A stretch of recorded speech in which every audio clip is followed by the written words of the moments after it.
ESPN welcomes you to the following presentation of the National Football League.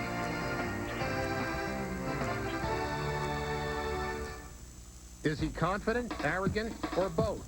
The head coach of the defending champs talks about his image and his coaching style, plus the special bond between Herman Edwards and John Lynch. It's the mastermind and the godfather, today on NFL Films Presents.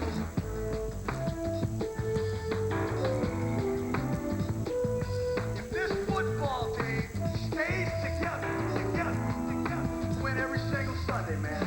We got a long way to go. I want you to enjoy the journey. We play our game. Fight back. Win every single Sunday, man.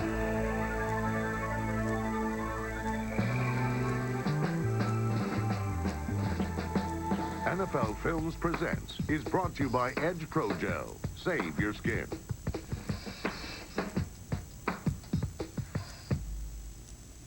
Do you think I'm arrogant? Very good, I like that. Anybody else here think I'm arrogant?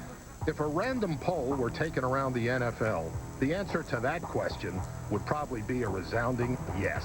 Not to be too philosophical here, but Shakespeare said, "Sweet are the uses of adversity."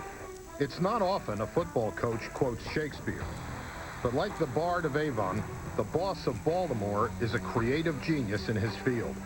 He's carefully crafted a dominant football team and an equally intimidating image. And he doesn't care if people think he's full of hot air. You have to be aware of your image now. You know, and when you think of you now, you think of words like brash, innovative, manipulative, Arrogant, egotistical, eccentric, the list can go on and on. He was portrayed nationally and obviously in a negative way as being arrogant, egotistical, that whole thing. Well, we've known that all this time. I've always said that at the very least, I'm consistently arrogant, egotistical, and eccentric. It's a very fine line, and someone's going to have to tell me the difference between arrogance and self-confidence. Now it's going to get fun because they got a pressure. So there's going to be some flashlighting calls in the huddle. Billick has reasons to be self-confident. In 1998, he was the offensive coordinator of the highest scoring team in NFL history. Last season, he was the head coach of arguably the greatest defense of all time.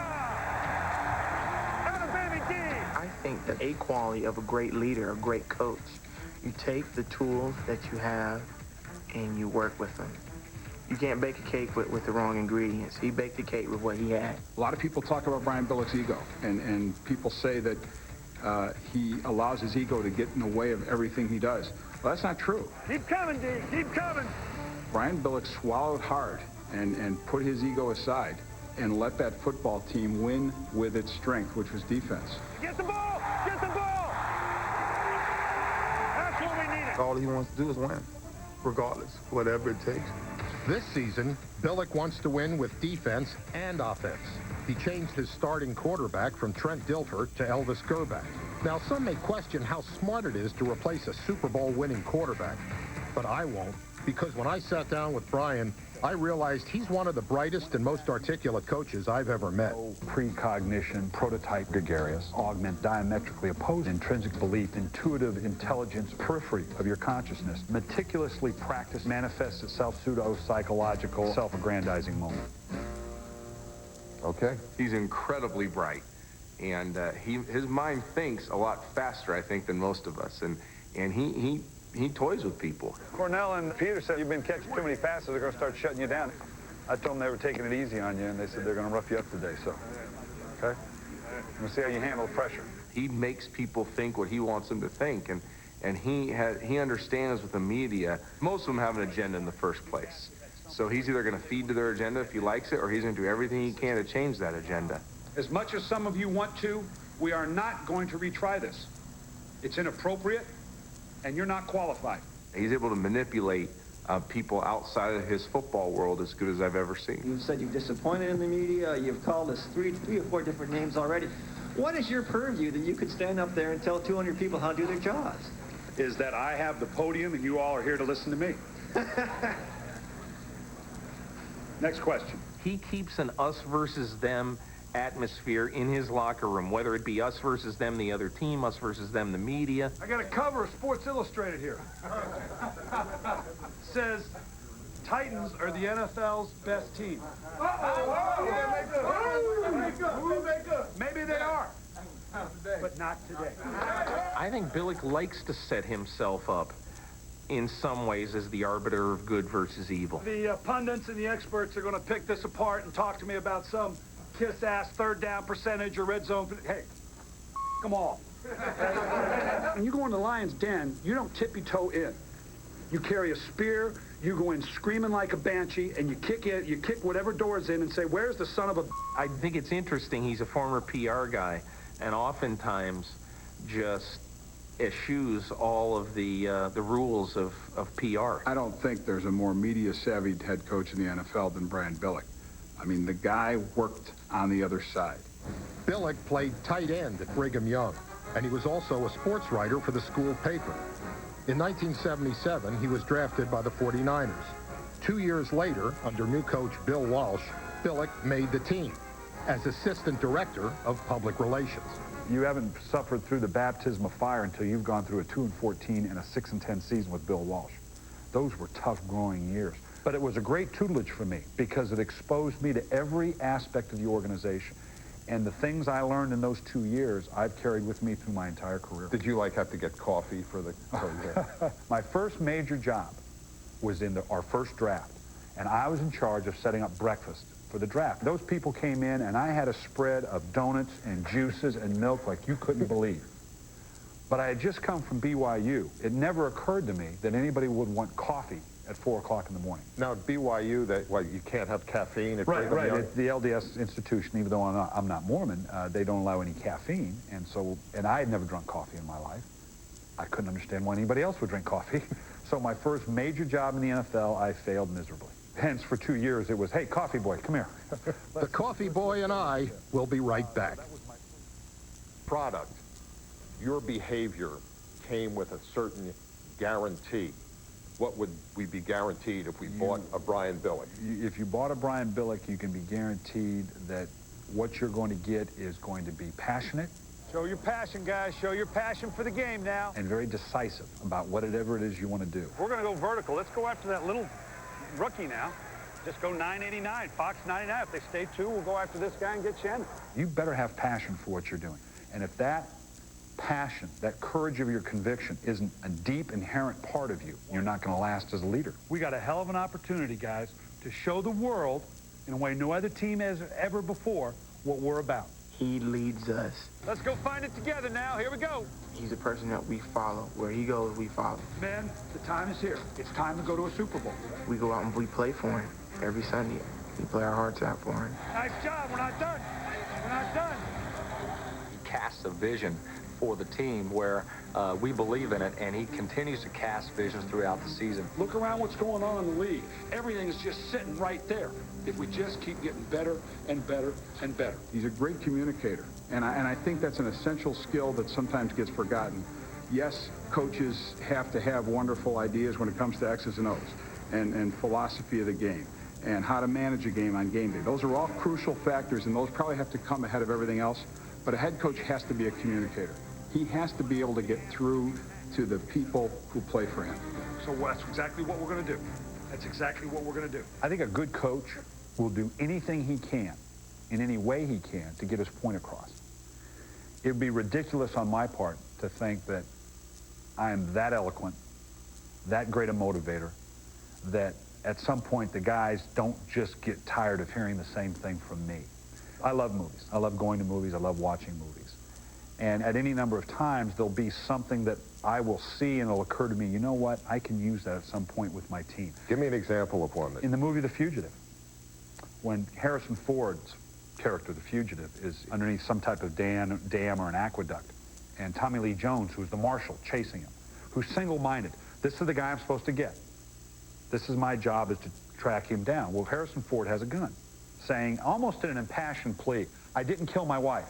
Don't chase me anymore. Leave me alone, because I didn't kill my wife. And Tommy Lee Jones, looking down the barrel of a gun, looks up and says, I don't care. I don't care if you're innocent. I don't care if you didn't kill your wife. It's my job to hunt you down. I'm going to hunt you down. And I showed that to my players kind of to symbolize, look, don't make excuses. Doesn't matter if you're right, if you're wrong, whether you're deserving or not. Just do your job. We call it the fugitive rule. That's a good clip, but it's a shame that we can't afford that. You know, is there a B movie maybe that you could think of? Well, normally you gotta pull. Probably we could show. The movie Patton is one that you could draw a number of them. There's a scene where there's a line of artillery and troops moving along, and they're being strafed by a German plane. And they're at a dead stop. And they're at a bridge, and Patton weaves through the troops in his Jeep, and he comes to the front of the column that's stuck on a bridge because there's a peasant with two jackasses that have just stopped on the bridge that won't move. Jackasses? The whole column gets stalled and strafed on account of a couple of jackasses? What the hell's the matter with you? And he pulls out his pearl-handled guns, and he shoots both jackasses and dumps them off the bridge. Now, the symbolism's obvious. I'm not going to let an entire team be held up or fail because of a couple jackasses. And if you're a jackass, you're going off the edge of the bridge.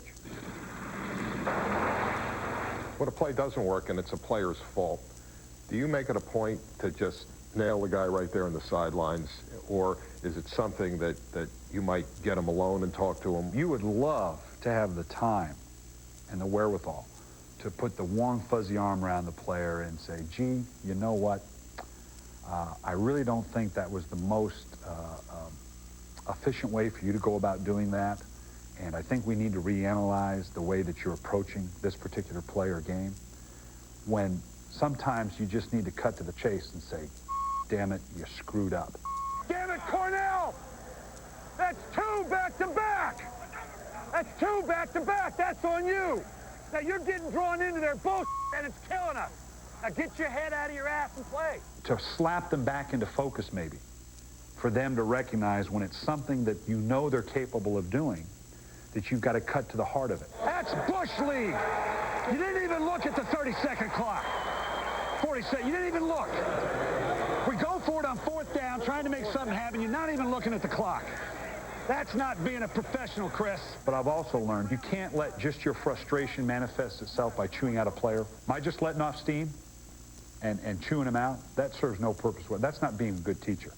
If a good chewing out serves a purpose, then you got to be able to do it. If I thought yelling and going off would help, I would, man. I really would. You know, I can tolerate a lot of things. I can tolerate arrogance, conceit, greed, right? But self-pity is one that just chaps my ass. If you could go back through history and pick anyone to bring them in to talk to your team, a statesman, a soldier, an explorer, is there anyone? I don't know that I'd put them in front of my team, but a guy I'd like to put in front of my coaches, my organization, is Winston Churchill. We'll fight them on the beaches. We'll fight them on the seas. Absolutely. We will never, ever surrender. That whole mentality. Maybe I could come in and well, talk yeah, to your that's team, pretty you know? good Churchillian. We'll give you a snifter of brandy and a cigar. Churchill drank a lot. Do you know that? A great deal. The thing the interesting that I found out about Churchill was he took a 2-hour nap every day. With clean sheets. Did you know that? You commented on that one. Every time he took a nap, he had to have clean sheets. Have you ever been in England? No. You should see the bunker. He directed the Battle of Britain from a bunker that is like 1/20th the size of your living room. A little bed and a little pea pot. Anytime anybody comes to me and say, well, I want a bigger office, I always say, Churchill directed World War II from a closet. You don't need a bigger office to make the Ravens highlight film.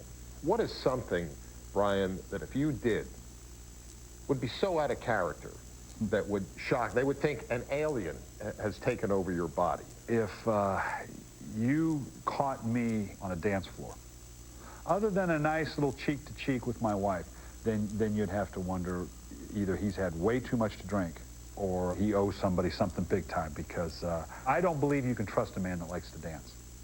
I really don't. I think you go back and check history. You show me an untrustworthy man, I'll show you a guy that probably liked to dance. I wonder if Winston Churchill liked to dance. No way. Like all great leaders, Brian Billick understands history. He's also intent on making it. And although you won't catch him strutting his stuff on Bourbon Street, he does plan on being a big part of the big dance in New Orleans. Now keep in mind that we have one agenda. That's go to and win a Super Bowl.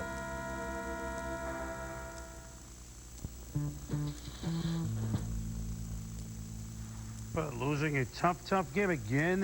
Now they find themselves looking up in the division with some highlights we'll show you. But Tennessee keeping their hopes alive, barely. Here we go now. Chicago. Once upon a time, this would have been Chicago versus Chicago, meaning Cardinals at Bears. Of course, that's 50 years ago. Brian Urlacher, can the Bears actually win 3 in a row? They just win with Jim Miller. His numbers don't look good. He was picked a couple of times. That's a pick to throw to Des White, Miller to Marty Booker, but they just win with him, Tom. 25-yard pickup, 3rd and goal. James Allen, touchdown, Bears 10, Cardinals 3 at Soldier Field. 3:30 left in the half. Jake Plummer pulled one out of the hat last week. 3rd and 3. Incomplete. What about the decision? Well, take a look at the replay, and you watch 3rd and 3, and look at the room that Jake has in front of him. I'm sure if he had the decision to make again, you run for the first down, you have plenty of room to get yourself out of bounds. Michael Pittman will take the handoff, and for the 2nd week in a row, it's the Bears defense. Mike Brown caused the fumble. R.W. McQuarters. It's a silver dollar. 69 yards, and McQuarters in the end zone with the punchline. Right there. 20-6. Dub Bears. 4th quarter, 3 minutes to go. Can Jake the Snake do it again?